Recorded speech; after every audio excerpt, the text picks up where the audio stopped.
Thank you very much, Mr. Chairman, for the invitation to speak. And I'm aware I have just 6 minutes, even though I was told I'll be having 10 minutes, and I was thinking that was not enough. But coming here to see that everything has been discussed, I'm very happy no one has seen my own slides. So I will try to hit on all my 9 points very quickly. Number one, where do we draw the line when it comes to data privacy? Severally, we see sometimes when people go to court based on medical negligence. And in the law court, there's so much argument, all contained in the law reports. When lawyers want to argue against another medical doctor, all they need to do is download the Law Pavilion app, which is AI-powered, that will bring up the cases of medical negligence to tackle any doctor that has gone astray.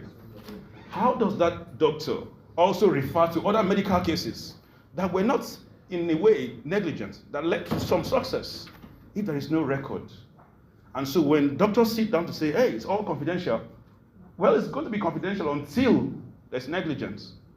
So if we don't apply data control, data access, medical history, digitized systems, now we'll be at the losing end. Well, I'm not a medical doctor, so at least I'm okay. Now, I will quickly cite a few interventions that people have come up with in the case of AI for healthcare, and then I will try to hit on the ones that we've not been talking about.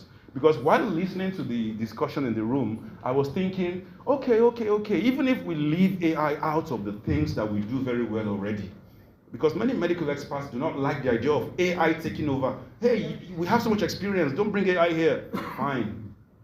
But there are many areas that AI has not started to human beings have not started to look into.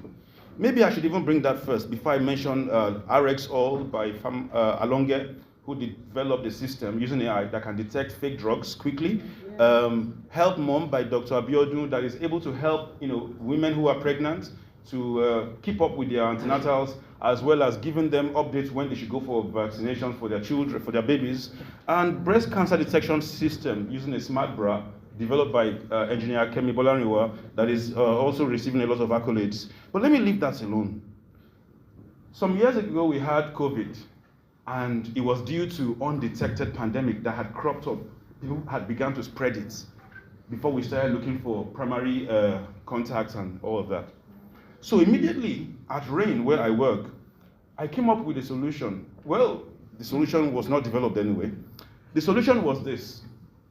How about if, for every medical consultation in the hospital, the doctor's report is documented in a central system, so that if I report malaria and the doctor prescribes the regular medicines, and after 3 days I go back to that same doctor or to any other doctor, still complain of malaria, and perhaps 10 other people in my neighborhood, let's assume I'm a university student, in the same university, go for this same complaint and are given this usual treatment that has not succeeded, maybe the system can trigger an alert that, hey, there might be a pandemic in this hostel.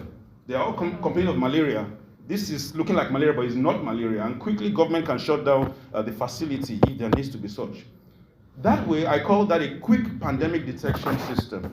But that cannot happen without adequate medical records being digitized. And that's why I'm happy that University of Ibadan, and I'm sure some other universities too, have begun to develop systems, electronic medical record systems, that allow students to have all their details and all their consultations and everything. Then, of course, we need to also look at the aspect of drug control. When doctors give out prescriptions, it's not recorded digitally. You go to the pharmacy with your prescription and they give it to you. You might go to 10 other pharmacies to get the same drug. Now, for people who go to abuse drugs, for them that's a safe haven. How about a system where you present your card? Everything the doctor prescribed to you is on a medical record system. You present your card, once the pharmacist gives it to you, it's ticked already online. So when you go to any other pharmacist with that same card, they'll say, sorry, you've just you've just obtained the prescription, you don't need another one. So that way we can also know if there has been drug abuse. I'll round up by saying that when it comes to public health monitoring, which is where equity comes in, because everybody's entitled to adequate medical care and health care, how are we going about monitoring public hygiene?